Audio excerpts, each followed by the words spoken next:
Sponsored by Wizards of the Coast. All right, we are back. Hello. What a great episode. That was awesome. Thanks. I liked it. We got to see Farron. So was that the first time you guys met him? Yes. No. That's the first time we met our beloved Farron, which yes. I don't know, like, are we assuming everyone watched the stream of Annihilation? No, tell them what happened just to make sure they know. It's unspeakable. Farron went through, was it Meat Grinder? No, it was... Farron dies, basically. Yeah, Spoiler Mike alert. Merle killed Mike Farron. killed Farron. Mike, come on. Quite gleefully. I rolled terribly. Yeah, Did you? she rolled terribly, but still, like, you don't kill Farron. There was glee in his eyes when he did it too. That's what was It was Truly. so happy. It's like he doesn't get to kill children often enough or something. exactly often enough. Exactly. Yeah. So if you guys don't want to know what we're talking about, watch Mike Merle's Dungeon Mastering. I think it was the last session on Friday of Stream of Annihilation, the Tower of Curator. the Curator. Thanks, Kim. Awesome. Well, that was super great. I love his introduction. And I could see that everybody around the table was also like, "Oh, we like this character a lot." Yes, we really did. Still do. What was it? Bring back Farron one of these games. We'll say that Stream of Annihilation never happened. Yeah, but then he'll have the death curse. He'll be all like wasting away. Oh, yeah, no. that's true. Oh, that could be a fun storyline, though. Yeah. Now you guys have You got some motivation. Yeah. We gotta find the soulmonger. Yeah. That's right. Awesome. So did you know that was going to happen during the session, or how did you react to that? Oh, we were very upset. We were watching it live from another room and we were like, "Oh my God, did that just happen? Wait, someone's got to bring him back. Someone's going to bring him back." And like, no one could bring him back. And yeah, we were very, very sad. And special. I think Erica was actually the most upset. Erica was the most upset. She cried. She wasn't even smiling. Like, it wasn't like fun upset. Yeah. She's in the room now, but we won't show her. But I'm sure she's actually got like that, like little Indian, with the garbage getting on her face and like the small tears like rolling down her face. Oh. Yeah. Well, I thought it was a wonderful character, and I hope it does come back at some point. But let's talk a little bit more about your characters. So we've got some great questions that have come in from both Twitter and Twitch. So thank you, everybody in chat for throwing some out there. If you want to have some more, go ahead and put a question in the front of your question, and then in all caps makes it easier for us to see. But we'll try to get to all of them as we go through. But let me start going through some of them now. This one is from Twitter with Nat20blog. And this is for you, Allie. How did you come up with Lilith's makeup design that's on her face? So Lilith is a tiefling, which means and originally when we came up with Girls Guts Glory, we kind of had a little bit of different rules because we didn't know if we were allowed to use like Dungeons and Dragons rules. So we made her a demon blood. And so I figured, as a demon blood, I probably have like black blood. And so I came up with the idea to have veins, like you could see the veins on my face. So those are my veins, and they're black because I have black blood. Ooh, that's creepy. Yeah. And Allie just always has very fun eye makeup. Like, I remember years ago, because we've known each other for a long time, she has like, she'll go bold. She'll put like these dots and speckles and like sparkles in her hairline. Like, I don't know. You have more fun with makeup than a lot of people I know. And it always looks amazing on you. Oh, thanks, Bill. So I wasn't surprised at all to see Lilith's glory. It's fun. Yeah. Do you have like a reference photo that you use to like make sure it goes back to the way it was? Like how does that work? Yeah, we took a photo the first time I ever did my makeup like that. We took a photo, and so I just try to match it like that every time. Obviously, it's not like, down to an exact science. It's a little bit different every time, but right. Yeah, try to keep it pretty similar. That's pretty cool. I like that a lot. Good question. Thank you, Nat20blog, for that question. I was wondering it myself. All right. So this is an interesting kind of more like, future looking question for both of you. What are your hopes and dreams for Girls Guts Glory? Is there anything in particular you hope to accomplish with it besides the awesome girl power that you guys are already, embodying? That's a really good question. I feel like speaking for myself, I feel like we've exceeded a lot of our initial hopes and dreams so fast. And it's a very exciting place to be because it's like, oh, now we can just set our dream bar higher. Because the main dream with starting this was, like we've said before, most of us are pretty new to this. Mm-hmm. And when Kim brought it up to me, she mentioned that what she'd really love to see happen with it is to encourage other people to play it as well, because it is so much fun and you can escape whatever reality you feel like escaping for the day. And we've been really encouraged to hear that we've sparked a lot of interest in especially female players to want to play D&D. And it's been funny, the reactions I've been getting when I tell people that I play D&D, because I've met way more girls who I would have never known otherwise. Like, oh my God, I used to play D&D in college. That's so awesome. Can I come to one of your games? And we're like, yes, let us get through the Tomb of Annihilation first, but then yes. So it's been that part I feel like has been really cool, and hearing from especially little girls who now want to play D&D, we think is awesome. Like, we're always thrilled whenever we get feedback from people whose daughters now want to play, or just teens who are like, oh, I've never had the courage to DM before, but watching Kim DM, who's an awesome DM, she's like, now it's like giving me the courage, because Kim started DMing her first game. She'd never even played a character before. So, right. Yeah, very, very impressive. But it wouldn't be the worst thing in the world if we got to do a movie. Yeah, we'll just throw that out there. Based on an actual, we should play an actual game maybe, and then base the writing off of the game or something. I don't know how it would work because it's weird having to play a game and stuff. And then I would love to travel and do more of what we did in Seattle with the Stream of Annihilation. That would be really cool to go other places and play D&D in other places too. That's true. Yeah. And you guys made friends with, Mark Holmes, the High Rollers in London, and then the Dragon Friends in Australia. You got some places to go to for sure. That's right. I love that about D&D. I was telling my mom the other day that it's such a fun little subculture, because pretty much anywhere in the world I could travel to now, I could have an instant group of friends. All I have to do is bring my character sheet, and I never thought of it that way before, but it's almost like belonging to an international community of sorts. I mean, granted, there may be language barriers in certain places, but that's really cool. But yeah, we'd love to travel more. I have to say this on Rachel's behalf. Fan art, she would die to get some awesome Moira fan art. So if there's any artists, we love the fan art, and we will retweet, repost. Yeah, we love fan art. And you're talking to the right community for that, for sure. I mean, I feels like, I on a smaller scale than what you guys did, I ran something like this 2 years ago here from the office. And I was amazed that people were watching, A, that they were watching, and B, that they started making this fan art about it. And I was like, this is so cool. Yeah. We've gotten some awesome gifts.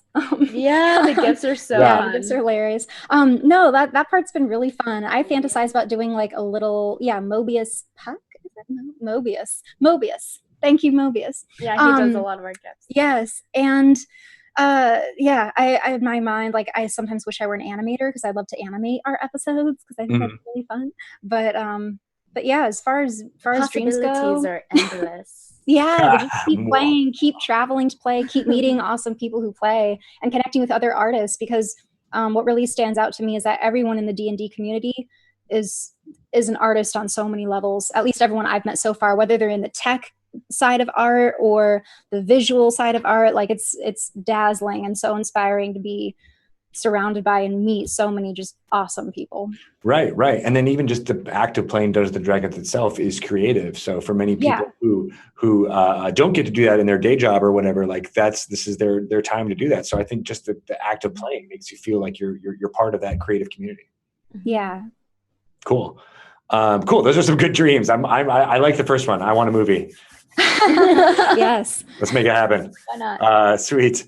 All right. So here's some questions from the Twitch chat. And again, guys, feel free to keep throwing them out there.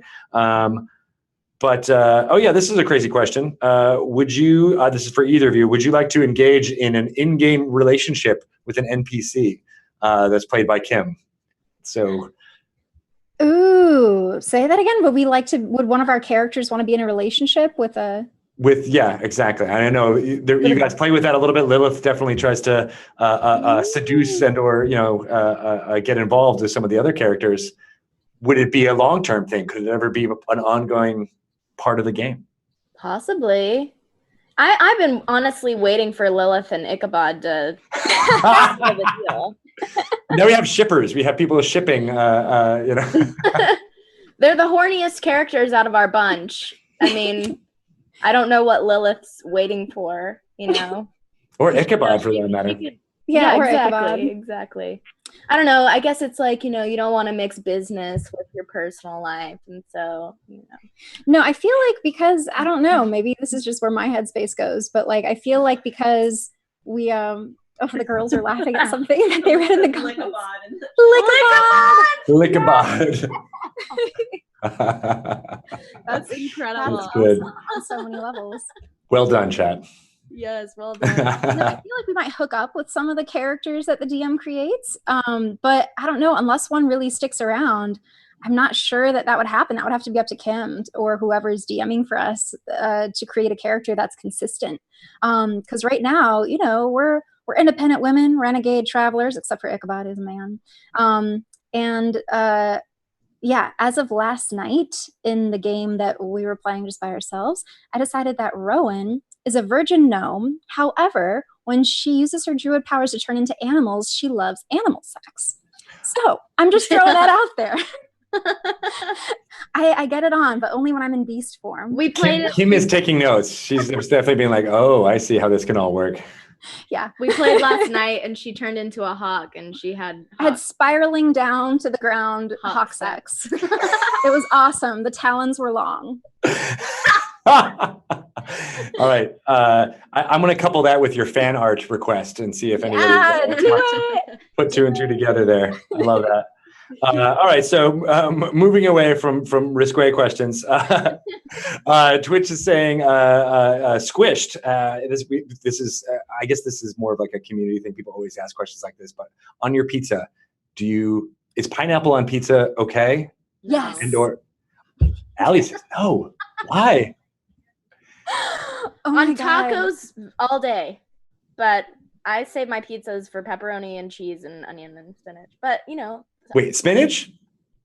Yeah, that's a big no-no on my pizza. Like, I don't want to eat anywhere near my pizza. That's not pizza. Broccoli on pizza?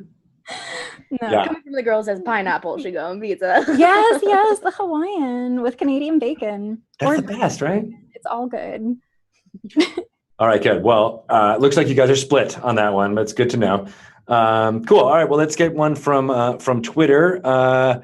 And this is a good question.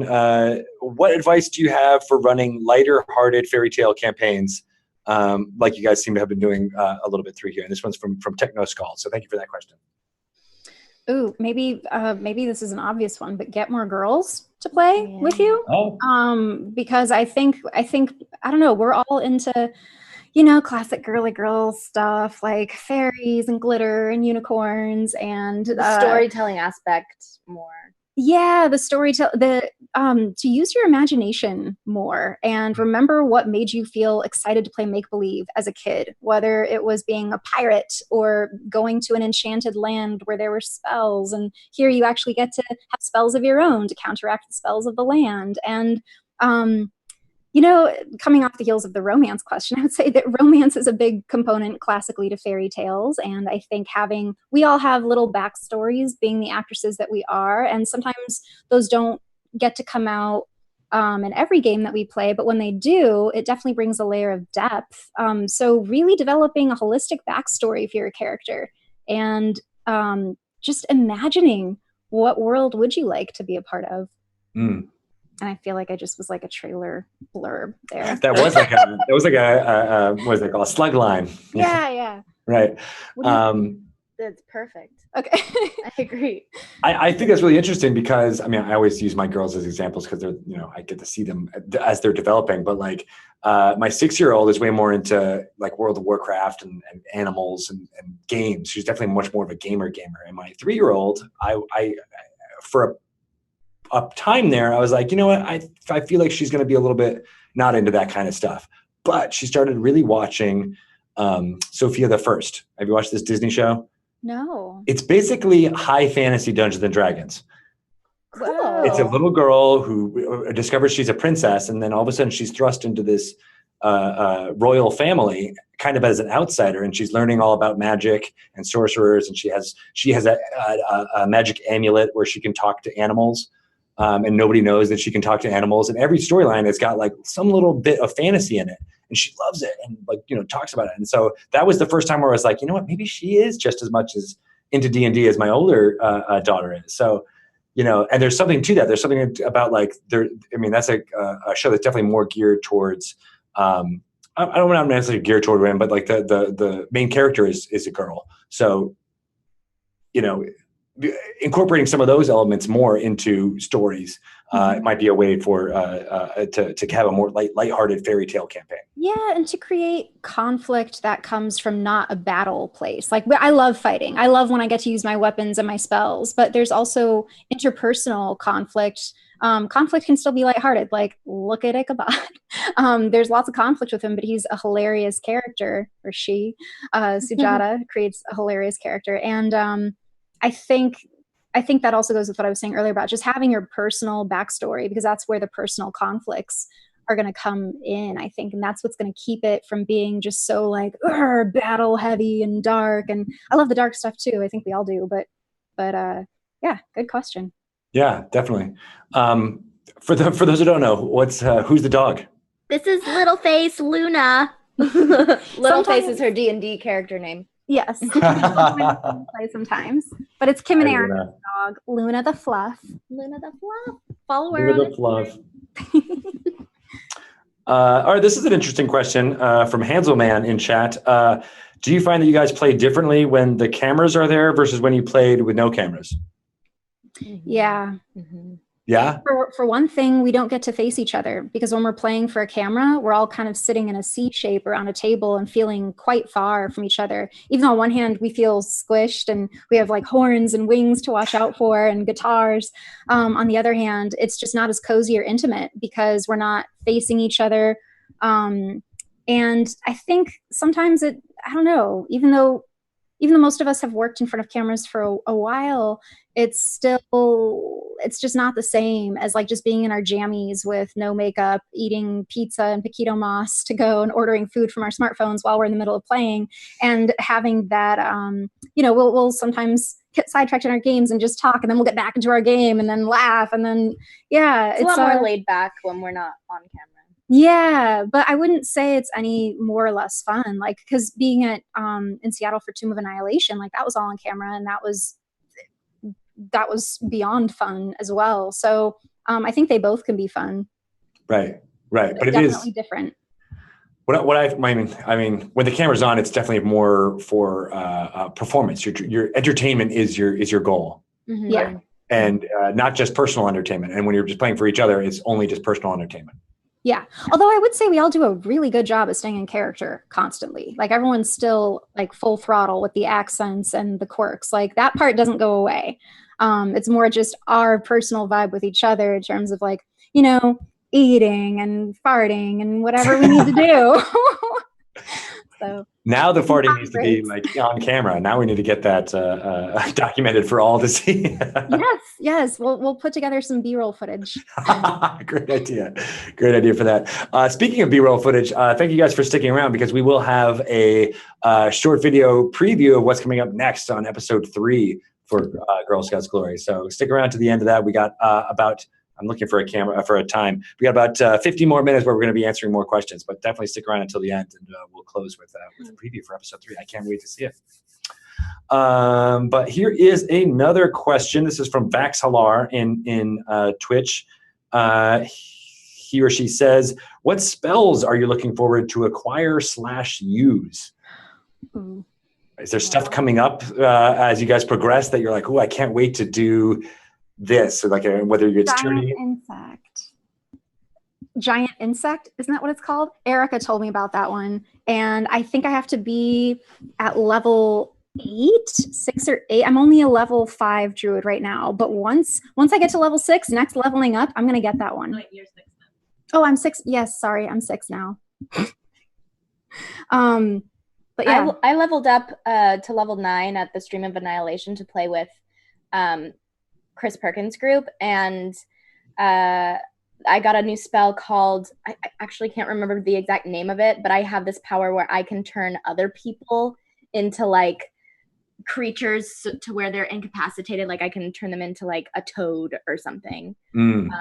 Which I didn't get to use at the Stream of Annihilation, but I'm really looking forward to using that because you could turn a villain into like an ant or something that like can't hurt you at all. Nice. Yeah, and we heard there's a spell. I don't know which of us would have to get it, depending what race and class it goes with. But I hear there's a spell where you can send a message remotely. Like, say you're separated and we're on one side of the forest and our friends are back in town. We can somehow relay a message. Oh, come meet us in the forest. I don't know the name of the spell though. I think it's message. Message? Oh, yeah. There you go. All right. Yeah. If I'm looking forward to someone on our team getting that one because that sure would be useful. Yeah. It's. I feel like it's a lower level spell, so one of you guys should be able to grab it if you can. Okay, we should look into that. I don't really know what the 5th edition one, but I do remember what was fun when I played with that back in previous editions was that you were limited to 25 words. So you had to like like a telegram. Like you had to do some like it was almost like it was like a pre-Twitter thing. You had to be like, oh, I can only be so much, and try to pack in as much information as you can into those 25 words. Nice. It was super fun. So I'm not sure if that limitation is still in the 5th edition one, but play with it. It'll be fun to play with. Yeah, for sure. Because like you guys, I don't have the encyclopedic knowledge of every spell in my head. Many people do, but I am not one of those folks. I am definitely a look things up and refresh my memory type person. Same Z's. I feel you. This is a really interesting one. And you guys touched on some of this, but this is a much more specific question from T Servo in chat. Love the show. My daughter loves playing D&D with the family, but is too embarrassed to tell her friends about the game and try to get her own group together. Any tips for a girl approaching her friends to try something nerdy? Ooh. What comes to your mind? And maybe T Servo, if you could tell us how old your daughter is, that might inform us a little bit. I would just say, hey guys, like there's this new game that I got that I love playing. I get to use my imagination. We get to come up with characters. Don't use the word nerdy. Then they won't know that it's associated with nerdiness. I don't think it's nerdy. I did it first, but now I don't. Because it's like, it's entertainment and it's, it's just another interest like anything else. It's kind of like art in a way. I would see it more as art than like nerdy stuff. Mm-hmm. Oh yeah, have them watch GGG. Have them watch our show. Or I don't know, like I know when I was a little kid, like I just loved playing dress up, and I guess it would depend on what her particular group of friends is already into to try to find something in common with that, whether it's time travel or whether it's fighting and competition or whether it's goofing around, playing, making up accents and just being silly. I think tailoring to people's current interests is probably a good way to lead them into one of yours that's maybe not one of theirs yet. And you don't have to say it's nerdy. You don't have to be like, so there's this nerdy game that I really like, but I'd love if you guys would play. Like, right. I mean, don't lead with that. Don't lead with that. Yeah, it doesn't have to be the lead. Doesn't have to be the lead at all. And as Allie found Dungeons and Dragons, you could always lead them with Stranger Things. Like there's very few people who don't. I don't know how old these kids are. If they watched Stranger Things, I wouldn't have been allowed to watch it as a kid. But it's a little dark for It could be like, is she 4? I don't know. But yeah. Cool. I think that's. Oh, she's 12 apparently, according to T Servo. So. I think that's. I don't have anything to add. I think that's perfect advice. Makes sense to me. So here is a question that I just thought of and I don't see it now. Oh, right. So Allie, you played music on the Dice Camera Action thing during Stream of Annihilation, and you played some during Girls Guts Glory, right? You've played a few, right? Yeah. In our first season, I played, I think I played a dulcimer and a mandolin. And then in season 2, you're going to see me play another dulcimer song. Those are just like some, little tunes I came up with. And I'm actually going to record some of them and then release them through our Patreon page. Is that right? Yeah, through our Patreon. So become a patron on our Patreon page, and you'll have access to the music. And also Nick Crine, who does the music for the whole show, I think he has his music up on SoundCloud as well. Sweet. Well, you answered my question, or the question, without ever answering it. So asking it. So good job on you. You divined what people were going to be asking about for my prompting. But so that's cool. Awesome. Go check that out on your Patreon. Is it on yours or is it on Girls Guts Glory Patreon? Girls Guts Glory. Awesome. Yeah. It will be. It will not be. there yet, but it will be. Because you haven't recorded it yet. Yeah. Correct. Nice. Now, are you a musician in your own right ahead of time? Yes. Very much ahead of time. I've been playing music since I was 7 years old. Violin is actually my main instrument. Oh. But I play a little bit of guitar. I write. I sing. I had a band a while back called The Good Mad, and now I'm making music as a solo artist. And I'm releasing music on my personal Patreon page, which if you're a patron of me on Patreon, then you'll get to hear everything ahead of time, like about a month before it goes public. Mm-hmm.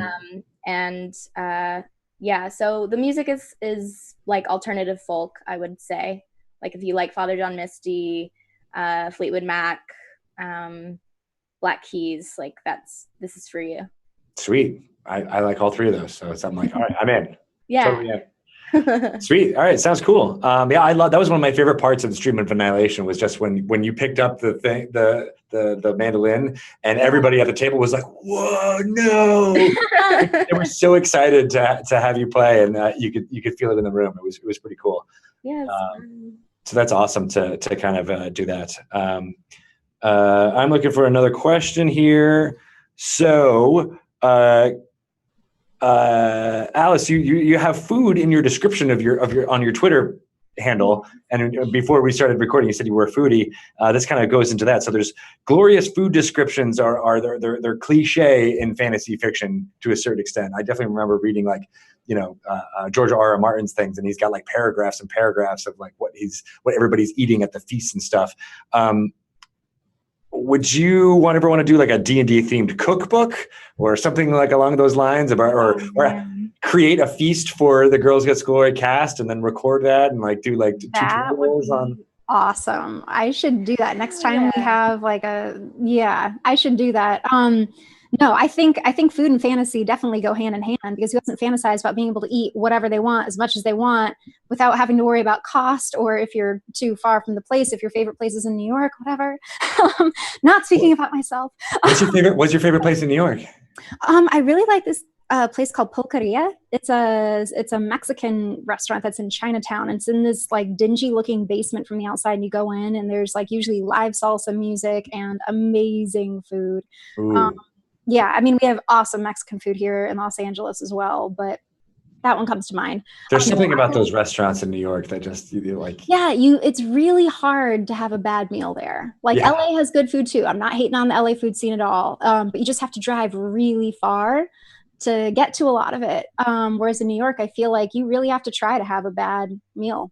Agreed. Same with a lot of other big cities, but that's all right. We have awesome weather and no mosquitoes and snow. I'll take that. But yeah, I think a D&D themed cookbook would be awesome. It'd be so much fun to like go through the archives of everyone else's greatest D&D food feasts and put together like a cookbook sort of thing. Make an acorn mash that I can Rowan make always acorn loves. mash. Yes. Oh what would God. be your request, Greg? Oh gosh, I would want like a puff pastry type thing, like a beef Wellington. I feel like that's a very fantasy type thing. Every time I have it, I'm always like, this feels like I'm in medieval times. Yeah. And Lilith's always eating like fresh off the bone, like Turkey leg. Yeah, like medieval squirrel. times type standard fare. Oh my God. Now we actually need to have that prop, like the actual turkey leg from like Disneyland or something like that. Yeah. While you're trying to seduce someone, you're like, That That's an amazing idea. Do a D&D themed cookbook. If someone already isn't on it, like I may have to pounce on that. Yeah. Make it happen. Yeah. Alice is a great cook too, so she'd nice. definitely be the person to do that. Nice. So I was talking about this earlier too, and someone in the chat is saying that they're still agog after seeing the GIF when Alice blew the magic smoke into your face. Can you guys talk a little bit about that moment? Like what happened? Why was that special? How did that get made? My herbalism kit. So I don't know what Dungeons and Dragons means when they write that I have an herbalism kit, but I know what it means to me. So it means some straight up herb, and and yeah, like we're no strangers to the herb or sharing herb with each other. So it just seemed kind of natural to take a nice inhale and give a little blowback or shotgun wherever you're from. I hear it's called different things, different places. Adventuring is hard work, and sometimes you need something to take the edge off. Girls gotta chill out. Girls gotta chill. Yeah. And you heal some hit points along the way as well, right? Yeah. Totally. Oh, you know what? We're gonna we're gonna make that happen. Right. It is now a healing solve. Yes, exactly. Every time you get healing now, it's gonna be like, all right, cue the gift. Yeah, but you are at disadvantage in certain regards if something goes down while you are also high on your herbalism kit. True. That is true. Before bed for relaxing. Yeah. When Lilith gets out her guitar, that's like a good time for Rowan to get out her herbalism kit. Exactly, and you'll As long as we're healing with the healing bonus. Yeah, bonus for the long rests then, right? Yeah. Makes perfect sense. Awesome. That's great, guys. I think we got a lot of great questions from chat, so thank you guys so much for sticking around. I'm going to do a couple more announcements now, and then we'll get to the preview for episode 3. So bear with me for a second here as I talk about what's going on with our streaming here on the Dungeons & Dragons channel. So after this, we have Acquisitions Incorporated, the C team. We're hosting them. Our friends, they were, Jerry and everyone was at the Stream of Annihilation. They had a great time. And they're going to be incorporating some fun Tomb of Annihilation stuff throughout their storyline. I'm getting some weird sound issues. Is that on our end? No? Me? Okay, we'll have to figure it out. But we're aware of it. It's a weird, like, thumping sound. Maybe it's the dog. Is it the dog? No, the dog's on the other side of the couch. All right. Well, I apologize, guys, as I go through this. Yes, then of course we're also hosting Critical Role tonight on the D&D channel, and on Monday we have Dragon Talk Live. So Shelly and I will be recording those sessions live pretty much going forward. We're still releasing them out. Actually, today's episode was with Wolfgang Moore from Cobalt Press. He stopped by the offices and had a great time 2 weeks ago. But if you guys want to watch us on Monday afternoons, starting around 2 p.m. Pacific time, we're recording those live, and we also have cool interview guests coming up next week. Quinn Murphy, who is kind of an adventure writer and designer, hasn't done much with 5th edition, but he's got some great ideas about how to incorporate roleplay into your game. We'll be talking about that, as well as Dan Telfer, the Dungeon Master for Nerd Poker, will be joining us in the interview section. And I think I'll also be talking to Jeremy Crawford with a... is it me? Am I talking too loud? It might be because I'm talking too loud. But Jeremy Crawford will be there doing some stage advice next week as well. So tune in there on Monday. Next Tuesday, we have 3:30. I'll be doing some more announcements like this before Chris Perkins' Dice Camera Action. It's been some crazy things happening in that game, but you'll be able to see some of those meet themselves out every single time Chris comes out of that room. Well, it's this room, actually. Comes out of this room, he's kind of like Mike Merles was when he killed Farron. It definitely has that like a glee of what he's able to kind of the drama that he's able to get out of that group of people. So, Allie, maybe someday you'll be able to come in and a guest shot again on a Dice Camera Action. I would love to. I had so much fun the last time. Nice. Yeah. Well, we'll work that out. I think your Demon Blood Bard is, got some stuff that might be able to be that you'll be able to take care of. That only you will be able to take care of. Yes, I'm down for the task. Nice. And then, of course, next Thursday we'll have Girls Guts Glory episode 3 again. We're starting at 2 p.m. Pacific time. We'll be doing this again. Actually, Kim, who are we talking to next week? I forgot to get that up, but. So it'll be Kim and Rachel next week. Kim and Rachel, awesome, great.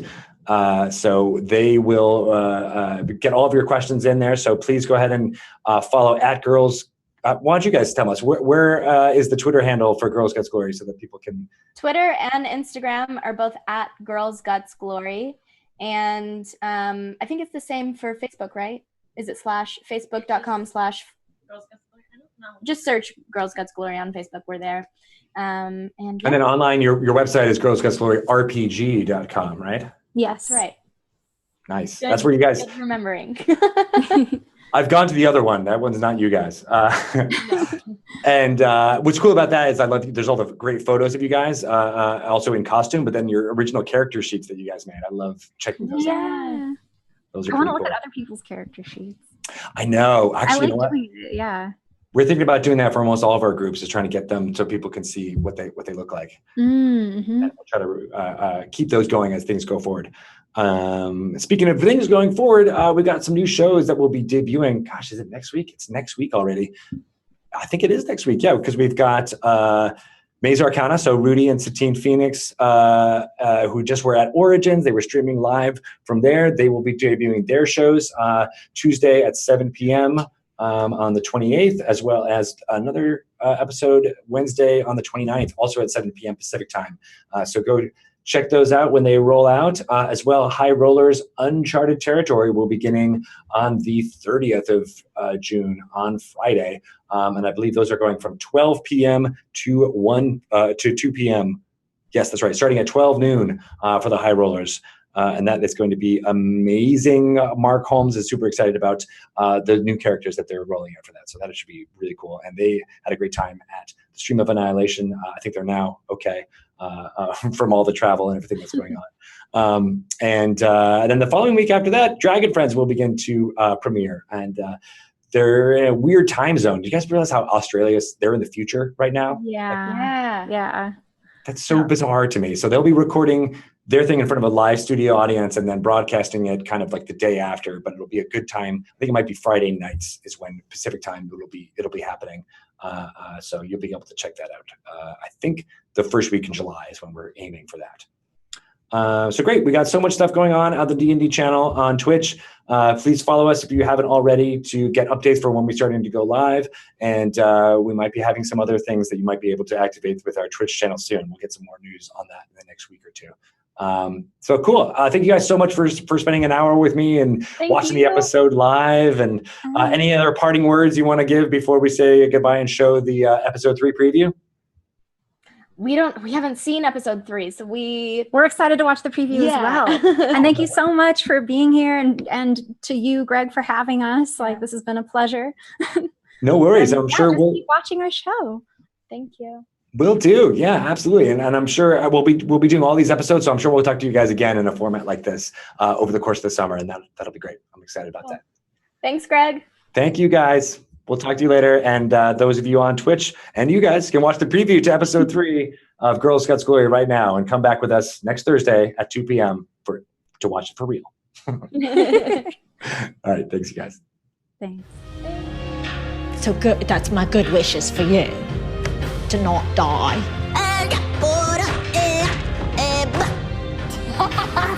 Someone could ride it. When did they start? Why did they start? What do you win? Has anyone ever fell off the dinosaur and gone?